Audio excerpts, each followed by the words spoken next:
All right, Sam, the 5 pillars: mindset, money, marketing, leadership, and productivity. We've done a bit of mindset. We've done a bit of money.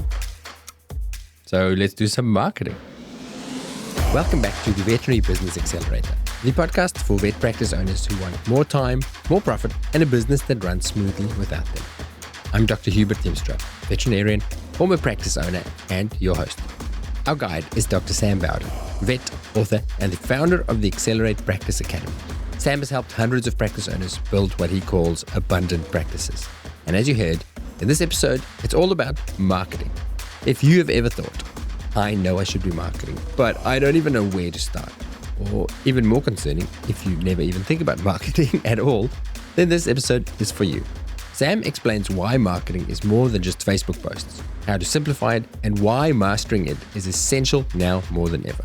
You will learn about Sam's 3-part framework of marketing that every vet practice needs: be, find, serve, and keep on. Sam will show you how to reframe marketing from sleazy sales to simply creating an environment where clients want to engage with you. And we will hear about the biggest mistakes that vets make with their marketing and what to focus on instead. Okay, let's get to work. So marketing is a slippery term. I know for my own business, I know I should be doing it, but what exactly it is and the importance of it often slips my mind. I get so focused, and I think vet clinics are the same, on the doing of the job, and marketing falls by the wayside. And I think we were fortunate as vets during the COVID years that it wasn't really important. We had enough clients. We didn't really need to worry about marketing too much. Everyone was a genius in marketing throughout COVID. They were like, look at all these clients wandering through the door. Yeah. I must be good at this. And you were just telling me off air before we started recording that has changed. You're hanging out with vets at different places, and suddenly we need to market. So should we start with why and what? Like, does marketing mean more Facebook posts, or why? Yeah. Where do we begin, mate?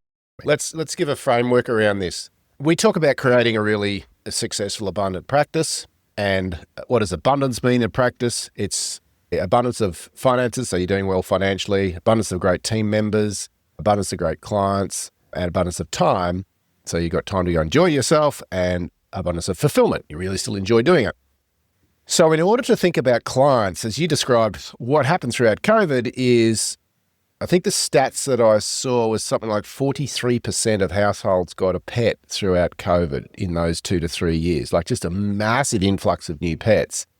And so, of course, this drove this massive boom in client numbers, and demand went through the roof. Supply actually decreased because, we didn't have people from overseas being able to work as vets.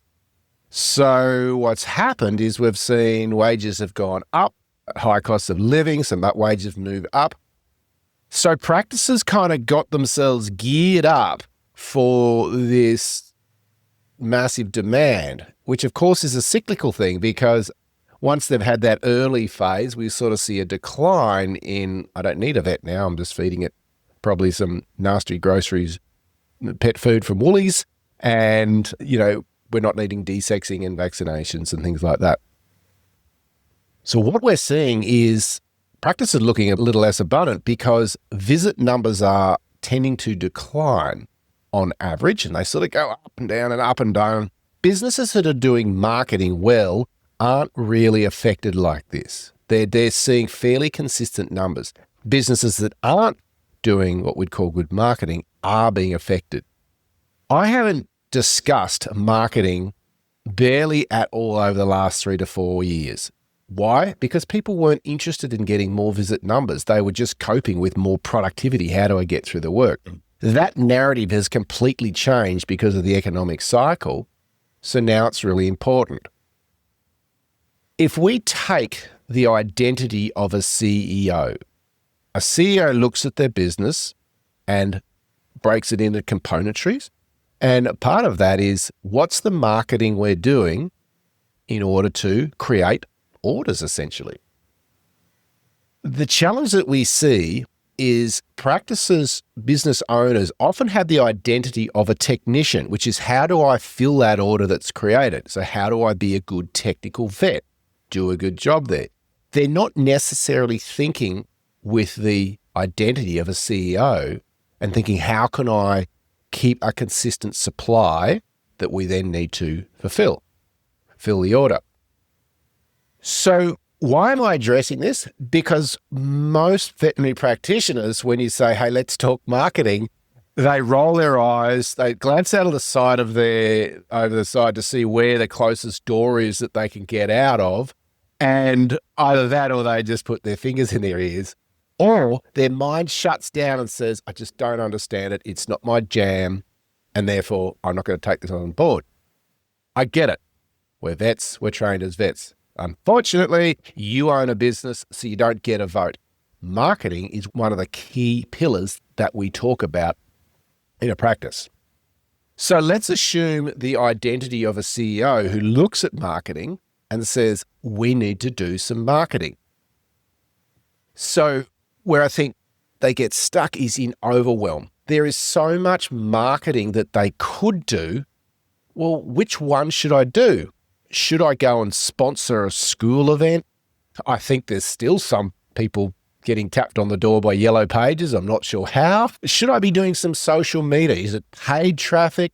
Is it organic traffic? Oh, I need a website. What should be on there? Who should I use? Do I do a newsletter? Do I do Google AdWords? So what happens is the identity of a technician tends to look at this out of my depth and does one of two things. One says, I don't know, I'll shut my eyes, keep being a good vet and hope things improve. And look, economically things probably will turn around, but if you're trying to create abundant practice, that's not really the ideal approach. The second approach is, well, it's not my jam, I'll give it to someone else and I'll outsource it all and just trust that they know what they're doing. A CEO, are they going to outsource it? Sure, but they're going to know what metrics they're looking for. They're going to have a method of measurement. Is it working or not? So the outcome of us discussing marketing is to help shift this mindset from the identity of a technician, I'm a great technical vet, to identity of a CEO. What is it you need to understand about marketing? And one of the things you need to understand is, how do I simplify marketing in a way that it's very obvious to me what my next obvious step in marketing is? So what should I do? And number two, how do I know whether it's working or not? I think one of the challenges a lot of practices may resonate with, I've tried some marketing. We did some ads. We did some posts. We did a newsletter. And my question is, did it work? And generally, the answer is something like, I think so, but I don't really know, because we haven't got a method of measurement of actually tracking to see, do we do more of that? Do we less of it? I think one of the tricks around marketing is that any marketer will tell you the only way you know what's the best marketing is through trial and error. It's learning how to walk. I'll try this bit. No, that didn't work. I fell over. I'll try walk. I'll try grabbing a rail. If you're watching a kid learning to walk, they're using trial and error. And in marketing, it tends to be very much the same. That which marketing works all the time? And I would say that's really, really hard to know for every business. There are certain categories that will work very consistently, but the nuances of that can certainly change. So in this session, what we want to cover is give you some overarching philosophies around marketing, which will, one, allow you to assume the identity of a CEO, how they would think about marketing.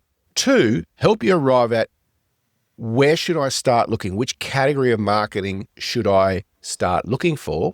Which will then allow you to start digging in and saying, well, if I'm going to use this particular strategy, what does success look like? How do I measure it? How's that sound like you, to kind of give people something that anyone should be able to walk away and go, okay, cool, I know where I need to start. I think that's fantastic. I don't run away, because I do worry that vets listening to this are doing exactly what you say, where they go, it's marketing, I'm not going to listen to this one. It's too, yeah. I'm already nervous, so Sam's going to make you hopefully less nervous and have more of a plan. I know I'd heard in one of the trainings I did for my own business, a saying that I keep thinking about is, if you are a business owner, you are a marketer. It is built in to the fact that you have it. You might be a really shit marketer, but you are one. Yeah. Peter Drucker, who was sort of considered wrote the playbook of business back in the day, and he had a comment that he said, business is innovation and marketing. Mm-hmm. So what are you doing? How are you evolving and changing in marketing? So let's make this really simple. I think the challenge is the word marketing. People hear marketing, they go, there's this big voodoo science out there that I know nothing about. And it can feel feel a bit sleazy because we are marketed at so vigorously all through our lives. I actually have a slight aversion to exactly the kind of marketing you're talking about. I don't want to be sleazy. I don't want to solicit. So how do we do it without feeling dirty, Sam? Step number one is understanding what actually is marketing, because what you just described was how most people describe marketing, which is essentially you're going to dangle something in front of me to kind of lure and suck me into my vortex, and then I gotcha, and then I'll abuse you. And I think any of this style of marketing, it's going to, if it does work, well done, but it's very short term because people are not foolish and they understand this. Let's reframe what is actually marketing. Marketing is anything and everything that would encourage someone to engage with you. So I'll say that again because this is a pretty key point. Marketing is anything and everything that you do that would encourage someone to engage with you. Now, I often ask rooms of people, hey, who's good at marketing here? And there may be one person or two people out of a room of 100 put their hand up, but often it's nobody. And then when I give them this new reference point, I said, well, actually, everybody here is intuitively natural at marketing. Because I'll say, who's got a partner here? Most people put up their hand. I go, well, who's had a partner? Might be in between one at the moment. They put up their hand. Awesome. You had to do, talk, act in a certain way in order to encourage somebody to engage with you, to interact with you. The challenge is we then go, well, I don't know how to actually apply that to my business.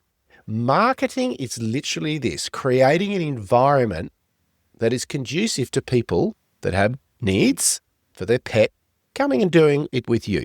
That's literally it. It's about building a relationship. Yeah. So let's go back to a metaphor of a relationship. You're single and you decide, I want a partner.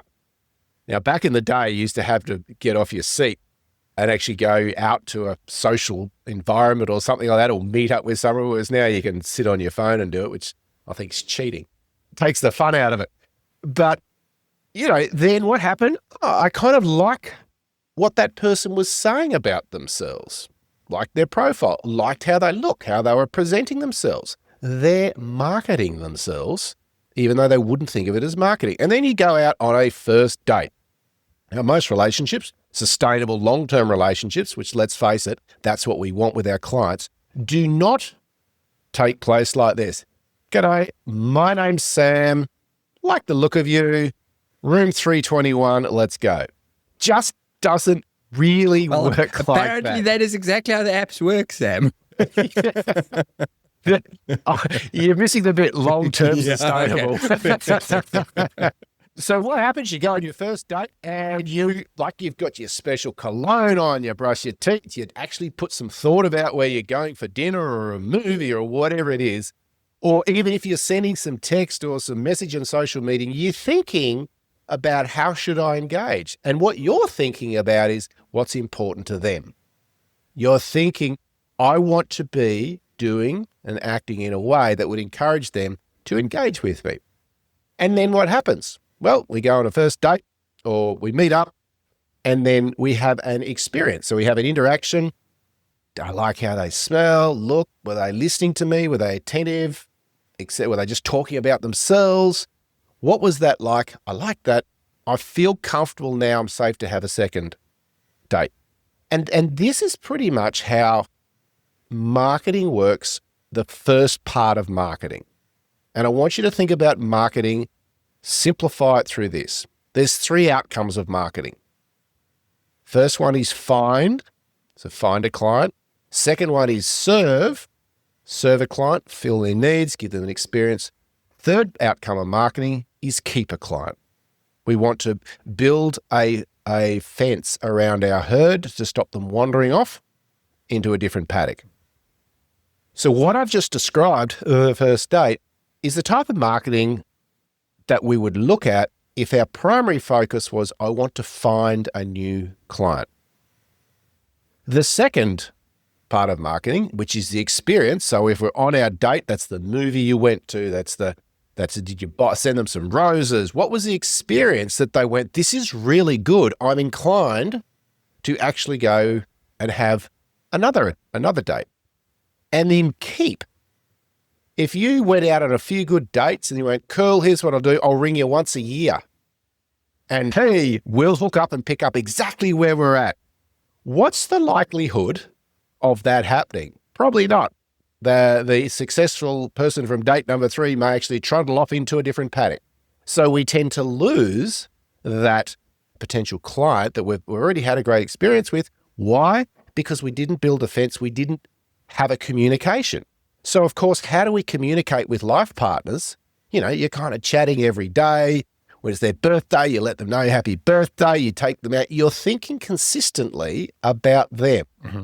What a good metaphor. And if you think about why do relationships break down, they break down because Sam starts thinking about Sam and he stops thinking about how Hubert's feeling. And if I'm just thinking, what can I get out of this relationship? Then after a while, Hubert's going to say, man, this sucks. This is a one-way street. I don't feel appreciated. I don't feel seen, whatever it is. So I'm kind of going to close that relationship down. So we're all marketing. We have a saying, when are you marketing? And the answer is, we call it AFT. I'll fill in the first one and the third one. You can fill in the middle one. It's oral FT. Everyone in your business is marketing all the time. And when you reframe how you see marketing, you realize that probably the most powerful part of marketing, people are not aware they're actually marketing. So let me break that down for you.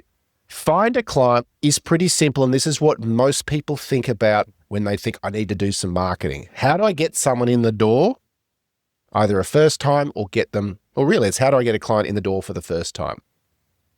If the stats are around, someone needs to hear about you about 13 times. It used to be 6 or 7. Now it's like 13 times before they have the confidence to actually reach out to your brand and engage with it. Now, in a vet scenario, that might be different because there's a local, it's a demographic thing, like generally it's within 5 kilometers. So there is a bit of a captive audience thing. Yeah. However, if we think about strategies around find, it's very simple to go, well, what are my strategies? If we think about serve, and this is where the biggest opportunity in vet practices is in the serve and keep strategies. And you can't outsource this. You can outsource some of it, not most of it. So the serve strategy is literally summed up with this philosophy. It's 10 out of 10 client experience or nothing, which means what if every one of your team was thinking, was my engagement with that client a 10 out of 10 client experience for the client?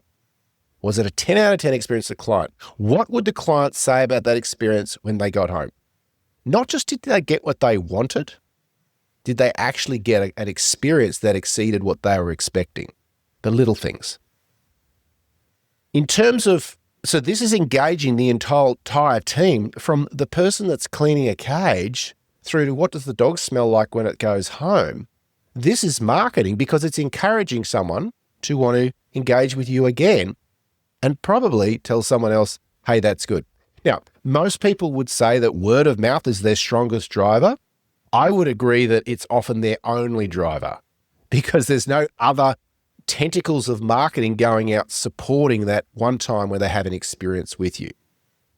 So we want to put that on steroids, that client experience. And we've done a lot of work around what does a client need to have happen in order for them to say, yes, that's a 10 out of 10 client experience. I'm going to open a loop here. We're going to do a whole session on that later on down the track because I don't want to cover off now. What I can tell you is that the overarching philosophy was this. The most important thing that a client said when they gave a 10 out of 10 experience and we asked why, what was it? It was how you made them feel. Had very little to do with the vet work. It was how you made them feel. The third part of the marketing outcome is keep strategies. So when we look at practices, what strategies do we have that once someone has been in there once or twice or 10 times, what strategies are there that we can, and we talk about building a fence around your herd, stops them going to a different paddock? And the strategy you can think about here is communication. And today's world, we've got so many platforms of communication. What's important is to understand, well, which communications are more powerful than others?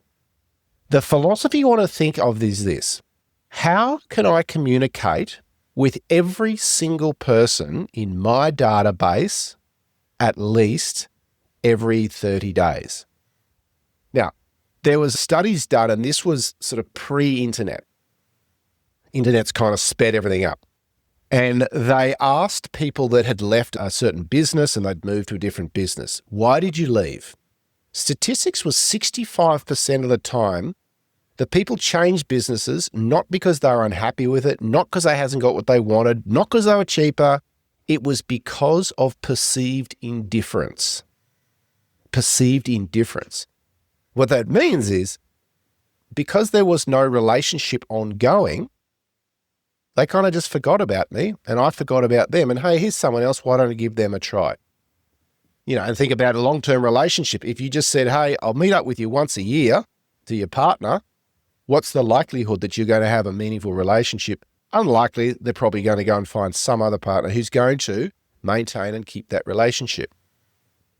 There was a really interesting conversation that I heard with this guy called Bunny Glover, and he was a World War II prisoner of war in Borneo, and he was one of something like, I think it was 0.01% of people who are prisoners of war there survived.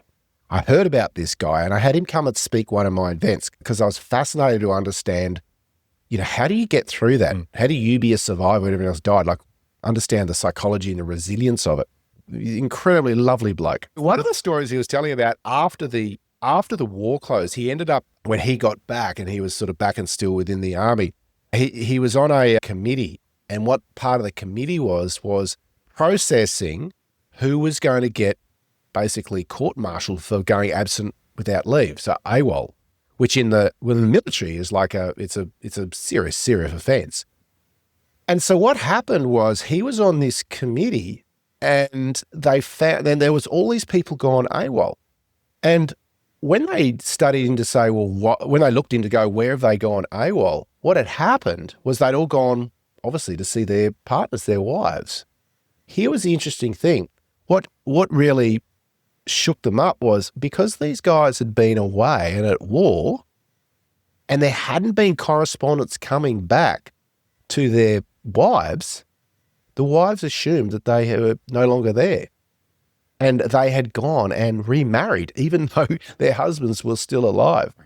And that was when I sort of just drove home to me, look, that's really this communication, building a herd around your clients. That's what happens when you just assume they will remember you and think it was such an amazing experience that they're coming back. So looking at your strategies around what do I need to do in order to communicate with all of my clients in a meaningful way consistently. And we'll do a session on this specifically to give some specific strategies you can use. But I just want to sow this little seed of thought. People say, yeah, I've got to keep strategy. I jump on Facebook and I put on some posts of some great things we've done in the practice. If you have a look at how many of your clients that's actually reaching, unless you have a closed Facebook group that has got everyone in there, it's a tiny, tiny, tiny proportion. So you might be doing all this lovely stuff on Facebook and putting posts in, but is that getting to most of your clients? The answer is absolutely not. So what strategies can you use that are leveraged and get to every single client every single month in a meaningful way? We'll talk about that in a session on specific key strategies. So I just want to check in here. I'm on a bit of a rant at the moment. No, absolutely. How's it landing? No, great. I love the relationship metaphor. It is so apt. You said, well, first of all, the attention getting, the find it's so relevant. But when you said perceived indifference is exactly why they leave, I hear that all the time from my wife. It's perceived indifference. Then we think we're doing great, and then every now and again you get the feedback that says you're not really. But no, it is so apt because I was listening to something the other day on marketing, strangely enough, and the host said, or the speaker said, good marketing aims to gain trust and not attention. And I like that. That's good marketing. The initial stage is, you got to get attention. That's the fine. Yeah. And that's what we think of as marketing. But for me, that was a big shift to say, but it's the ongoing process of gaining trust is the real marketing. And that fits so beautifully with your business and relationship/marriage advice. I like that. we should do it. We should do relationship counseling here. I'd like to have some more runs on the board before I called myself an expert at that, though. Yeah, but we do as businesses. You start doing the same thing that partners do in long-term marriages. You start neglecting, start fighting in bed, and stop buying flowers. Well, they say if you want your relationship to be as good as when you started it, start acting as you did when you first started your relationship and see what happens. You know, you're running around, you're doing everything and thinking about them and are they okay and ringing and checking with them. It's a great metaphor. But honestly, great marketing is that clients, a 10 out of 10 client experience, if they're a brand advocate, why are they a brand advocate? Plain and simple, because you made them feel special. And my question to people, are you making your clients feel special? Not just in that one moment in time, I did a good consult, is the whole team doing this? So I think there's a couple of things around marketing that you want to be aware of. If you think about this find, serve, keep as the three different potential outcomes you might be thinking about marketing, down the bottom of that, there's a little hole and there's clients just dribbling away and going away. And that's called demographic shift. Demographic shift is just clients that are moving homes. You know, the average is every 5 to 7 years, someone's going to move home. So they leave yours and move somewhere else. What's interesting, Hubert, is which strategy should you focus on, find, serve, keep? One of the things you need to think about is what's your area like? Are you in a high demographic shift area? My practice was down at Tweed Heads, or Weed Heads as we cheekily called it, and massively high turnover. Our demographic shift was nearly 30%. Yeah. So what we knew was we needed to really have a good front-end funnel, and we had to get very good at methodologies of how do we find new clients, because we knew that even if we did the best experience in that, 30% of them are going to leave. So for our business, very specifically demographically, that was it. We had to have really good strategies. In country towns, I also had a mixed practice in a rural country town. Demographic shift would have been like, 5%, if that. So we had a different strategy. If you're in a country town, do you need to have really good find strategies? No. You need to focus on serve strategies and keep strategies. So where your practice is going to depend on which strategy is more important, is the one to focus on. I would imagine if you say high density, but also high density of competition will make a difference, right? If there's I've worked in places where you're the new clinic and there's an immediate draw to the new clinic. There's clients that just leave their vet and come to you because you're new, but built into that for me is, well, I've kind of been low levels dissatisfied with my current vet, but I stayed because it was the only geographically the most sensible answer. But now there's a new one and I'm going to go there to see if they are doing the things that I've actually been missing, even though I didn't say it to my old vet. But do you see that? Is that a consideration? If you're competing with 5 other vets, then your keep strategies have to be really solid, surely. Yeah. Yes. Actually trying to unbond a client from another practice is incredibly hard to do, and I don't recommend you really spend a lot of time trying to do that. Trying to get another practice's, they see themselves in competition.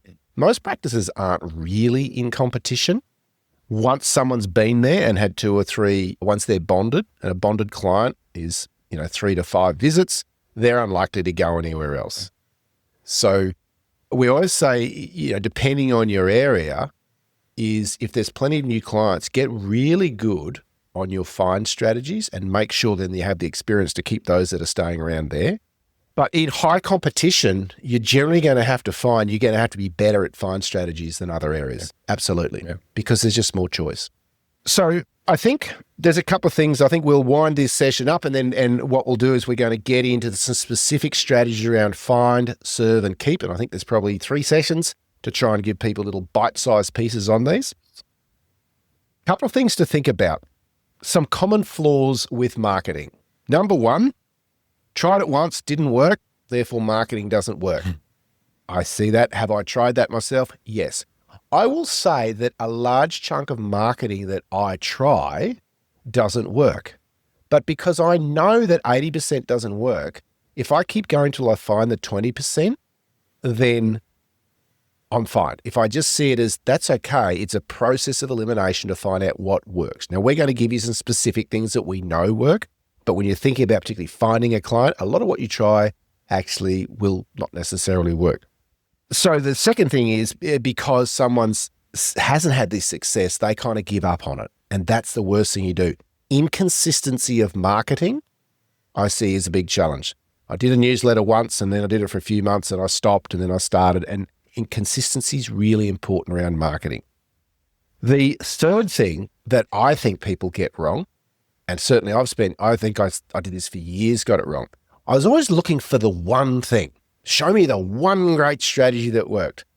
And I have a saying that many small streams will fill a lake, as opposed to finding that big river that'll fill it. And it's easy to find smaller streams and developing is little systems that are bringing in clients, a little step at a time. So I think that if you're looking for the one thing that'll work, personally, I've given up and I'm okay with that. What I realize is if I build a network of different strategies, I'm getting a few from here, a few from here, a few from here, then we'll end up with a really good marketing system. And a marketing system should be something that allows you to find, serve, and keep your ideal clients. I see lots of businesses that are great at finding, not so good at keeping. They're doing a lot of work in the front end and they're not managing the back end so well. So a really good business has looked at those 3 areas and dialed in on, are we optimizing those 3 areas? So what I want people to think about, we always like to do a little bit of homework at the end, is find, serve, or keep. Where do you see the opportunity in your practice right now that you chose that area to focus on? And I'll give you a little insight that might help you when you're analyzing your own business. If you think about efficiency of business, so hard to get a client to get that point of trusting you enough to have a first date, a first time they see you. We want efficiency of that client, as in they are going to A, stay for as long as makes sense, and B, refer as many people as possible. So the most efficient model is when someone comes in, ideally, they stay for life. That's what we call 100% efficiency of marketing. You do some marketing up front, that's it. Then all your marketing is in maintaining that relationship. That's very, very efficient marketing. I think the average time span a client on average is around about 5 years on average. You could say when you put demographic shift that they're going to be with a business. If we can extend that, that's really good marketing. So I would always say that your product is not fixing animals. Your product is client experience. It just happens to be, we take care of animals. So what I want you to think about is how good is your product right now? Because if we're really efficient and someone comes in, is the client experience a 10 out of 10? And do we actually have enough to maintain that relationship? So Hubert, I think that's where I'd sort of pull up for this session, and the next ones we can get into more specifics. I think so. Question about the homework or comment. As you say, well, maybe it's a comfort for people listening to this going that from what you just said in your homework, there was a clue you gave is that the find piece, the outward looking, gaining new clients and marketing is not necessarily where you should be spending most of your attention. It should be with your current clients. And then it could be a cop-out to say, oh, excellent. Well, then I'm doing great marketing because I'm a great vet and we do high quality medicine. But is there homework to think about? No, beyond, as you say, the taking care of animals. What does it look like? If you want some really good homework, here's what you do. You get someone to ring up your last, let's say 20 clients that have been selected randomly. You can't choose. Well, there's a good client. I'll ask them. And the question is 1 to 10. If you were telling someone at a barbecue, what was your experience when you came to the practice? 1's terrible, 10's brilliant. And literally write down the number they tell you, because here's what you're going to find. When they do these surveys, the reason they asked a 1 to 10, a person that gives a 6 is proactively looking for somewhere else to go. Someone that gives you a 7, essentially, it's what they call ho-hum. They've got a foot. If someone, you talked about a competitive environment, if someone came in with something that looked better, was cheaper, was faster, was more convenient, whatever, they're very interested in that. An 8 out of 10, I got what I expected. You've got them, but they haven't been exceeded, which makes you think, am I getting 9s and 10s? Most practices doing a good job are getting more 9s and 10s. The average is around about 88, believe it or not, is their average. It's above 80. It's definitely above 80. Really good practice, 85 to 88. So there's some homework if you actually want to get someone on the phones and be ready for some feedback. It's a bit of courage, but it's the only way you can truly get inside as to what's their experience, not what do you think their experience is, because you don't get a vote. They're the ones with the money, so they get to vote. One more question on that. Does pricing cost money come into that feedback? Like it's a great client experience, but they are not happy with the pricing. Does it pull the average down? I'm just curious. But do more expensive practices get lower scores inherently because people go, oh yeah, they're great vets, but they're going to sting you for it? It doesn't decrease their experience score. So there's 2 questions you can ask. 1, what was your experience? And number 2, what was your value for money? Okay. So you can charge significantly more, and the client might say it's more expensive, and the but is their ego defending, I think it's worth it. Okay. And generally that comes because the client experience was better. And it's an area that, you could do a whole section just on how do you create the client experience. People would say, well, cheaper practices, people would say it was better value for money. Guess what our research found? That actually didn't happen. Oh, wow. No. There was more correlation between what was their experience, and if they had a higher, yes, it was a good experience, the value for money on average, irrespective of what they're charging, was higher. Okay. So you don't get out of marketing by being the cheap practice. No. The race to the bottom is not a race that I like to run in. Yeah. All right, you have your homework, Sam. That was epic. I can't wait for the other sessions. I have questions, you can imagine, and I think so do our listeners, but we'll see everybody next time. Now, obviously, marketing can be daunting. So if you're after some help, we actually do a marketing audit. You're welcome to book an appointment. If you just go to acceleratepracticeacademy.com, there's a link on there. You just click and we can have a yarn about what's going in your business. And we'll come up with one strategy that'll give you the biggest bang for your buck based on where your practice is at the moment and what outcomes you're wanting to do in the future.